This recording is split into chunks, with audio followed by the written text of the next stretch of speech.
வணக்கம் நண்பர்களே, welcome to Pete's cooking Tamil channel. நான் உங்கள் பீட்டர். பொல்லாப்பு செய்கிறதுக்கு ஏதுவான எரிச்சல் உங்களிடத்தில் வேண்டாம். எரிச்சல் பண்ணுறது நம்ம நிறைய நேரத்தில் என்ன ஆகும்னா, நம்ம பாவத்தை பண்ணுறதுக்கு எரிச்சல் தான் நம்மளுக்கு மூல காரணமாக இருக்கும். அதனால் இந்த பொல்லாப்பு பண்ணுறதுக்கு, தப்பு பண்ணுறதுக்கு நம்மளுக்கு மூல காரணமாக இருக்கிற அந்த எரிச்சல் நம்மகிட்ட வராதபடி நம்ம பார்த்துக்கிடுவோம். இன்றைக்கி நம்ம குக்கிங்கில் என்ன பார்க்க போகிறோன்னா, ஒரு அருமையான ஹெல்த்தியான ஈவினிங் ஸ்நாக்ஸ் தான் பார்க்க போகிறோம். எதெல்லாம் வச்சு பண்ண போகிறோன்னா, பாசி பயிறு, பச்சை பயிறுன்னு சொல்லுவாங்க. இது வேர்க்கடலை, மலையாளத்தில் கப்லாண்டிம்பாங்க, வேர்க்கடலை, அதுக்கப்புறம் டேட்ஸ், பேரிச்சம்பழம். இந்த மூணையும் வச்சு தான் நம்ம ஈவினிங் ஸ்நாக்ஸ் பார்க்க போகிறோம். ரொம்ப ஹெல்தி, ரொம்ப சிம்பிளாக பண்ணிடலாம். 10 நிமிஷம் தான் ஆகும். பசங்க ஸ்கூல்லேருந்து வீட்டுக்கு வந்தோடனே அம்மா என்ன ஸ்நாக்ஸ் இருக்குதுன்னு உங்கள்கிட்ட கேட்டாங்கன்னா 5 நிமிஷம் இது ரெடி பண்ணி கொடுத்துடலாம். நல்ல ஹெல்த்தியான ஸ்நாக்ஸு எப்படி பண்ணலான்னு சீக்கிரமாக பார்த்துடலாம். பண்ணிவிட்டு எப்படி இருந்துட்டு கமெண்ட்ஸில் சொல்லுங்கள். வீடியோவை லைக் பண்ணுங்கள். சேனலுக்கு மறக்காமல் சப்ஸ்கிரைப் பண்ணுங்கள். 98% பார்க்குற வியூவர்ஸ் சப்ஸ்கிரைப் பண்ணாமல் பார்த்துட்ருக்கீங்க. சப்ஸ்கிரைப் பண்ணுங்கள், சப்போர்ட் பண்ணுங்கள்.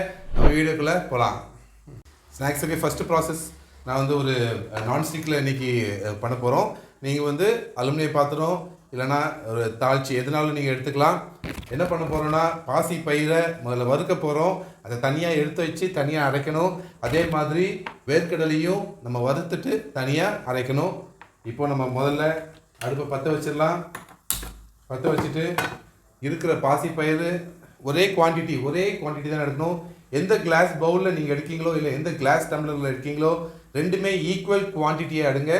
ஃபஸ்ட்டு இந்த பாசி பயிரை நம்ம இதில் போட்டுட்டு கொஞ்சம் ஹீட் ஆனதுக்கப்புறம் சிம்மில் வச்சுட்டு ஒரு 5 நிமிஷம் மீடியமாக வறுத்துட்டே இருங்க. நல்ல ஒரு வாசம் வரும். அது வரை நம்ம வறுக்கணும். இது ஒரு 5 மினிட்ஸ் நம்ம சிம்லேயே வச்சு வறுத்துட்டோம். நல்லா ஃப்ரை ஆகிடுச்சு. நல்ல ஒரு ஸ்மெல், நல்ல ஒரு வாசம் வருது. இது இந்த டைமில் நம்ம ஒரு பிளேட்டில் எடுத்து ஆற வச்சுருவோம்.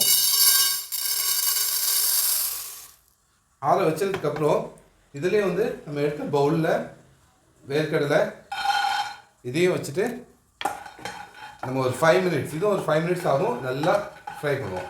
கடலையும் நல்லா ஃப்ரை ஆகிட்டு அப்படியே வெடிக்குது. அந்த வெடிக்கிற ஸ்டேஜ் வந்துடுச்சுன்னா கடலை கரெக்டாக ஃப்ரை ஆகிட்டுன்னு அர்த்தம். இப்போ நம்ம சிறுபயிரை ஆற வச்சிட்டோம். இதையும் இப்போ நான் ஆஃப் பண்ணிட்டேன். இதையும் இன்னொரு பாத்திரத்தில் போட்டு நல்லா ஆறணும். சூடாக இருக்கும்போது மிக்சியில் போட்டுறாதீங்க. நல்லா ஆறணும். ஆறுனதுக்கப்புறம் ஃபஸ்ட்டு அந்த பாசி பயிரை மிக்சியில் போட்டு அரைங்க. அரைச்சிட்டு அது கூடவே இந்த ஆறுனதுக்கப்புறம் இந்த கடலையும் போட்டு அதில் அரைக்கணும். நம்ம பேரிச்சம்பழம் எடுத்து வச்சுருக்கிறோம். 8 பேரிச்சம்பழம் எடுத்து வச்சுருக்கிறேன். நீங்கள் ஒரு 10 கூட போட்டுக்கலாம். நல்ல டேஸ்ட் இருக்கும். இதில் நம்ம வேறு எதுவுமே சேர்க்க போகிறதில்ல. அது ரெண்டையும் நல்லா அரைச்சிட்டு அது கூடவே இதையும் சேர்த்து அரைச்சி நம்ம அதை உருண்டை பிடிச்சி சாப்பிட போகிறோம்.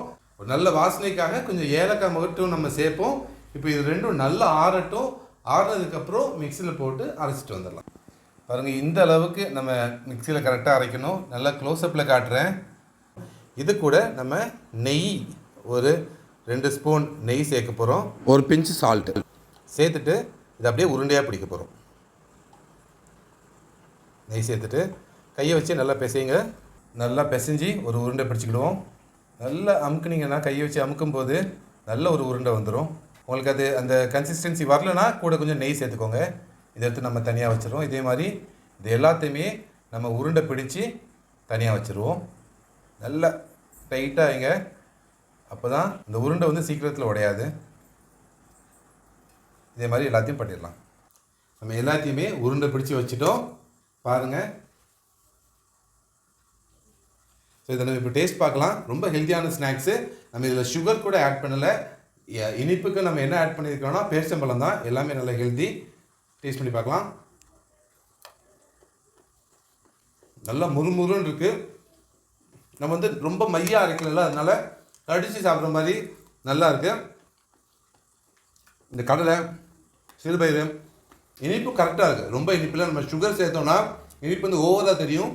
ஆனால் இதில் இருக்கிற இனிப்பு ஜஸ்ட் நம்ம பேரிச்சம்பழத்துலேருந்து வந்தது மட்டும் தான், டேட்ஸ்லேருந்து. ஸோ கரெக்டான இனிப்பு இருக்குது.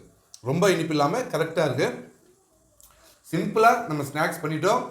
நீங்களும் வீட்டில் உங்கள் கிட்ஸுக்கு செஞ்சு கொடுங்க. எப்படி வந்துச்சுன்னு கமெண்ட்ஸில் சொல்லுங்கள். ஃப்ரெண்ட்ஸுக்கு ஷேர் பண்ணுங்கள். சேனலுக்கு சப்ஸ்கிரைப் பண்ணுங்கள். நம்ம அடுத்த வீடியோவில் பார்க்கலாம்.